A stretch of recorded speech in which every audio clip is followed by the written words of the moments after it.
Sa palengke guys, yung juice pa lang ha. 25 na. Halos kakonting lamang buko lang ang iyong matitikman sa 25. Tapos yun ay hindi mo alam kung anong nilahok doon. Ito ay puro sabaw ng buko.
Thank you, Lord.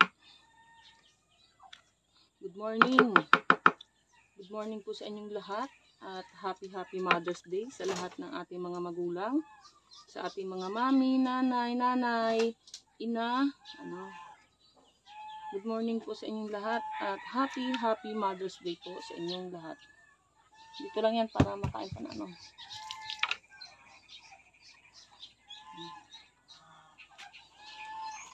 Thank you, Lord. At sa ating puno ng buko, hindi na natin kailangan pumunta ng market para bumili lang ng buko. Sa 2 puno nating natanim, na inalagaan, na buko, na puno ng niyog.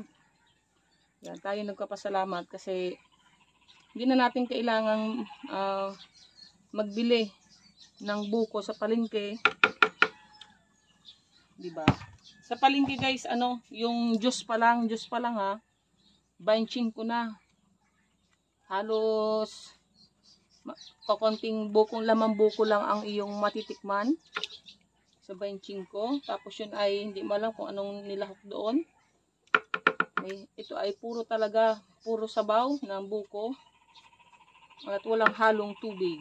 Fresh talaga siya.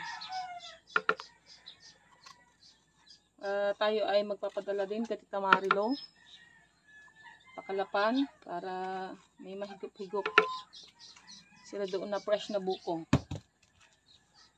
Ay, nag-aambon guys.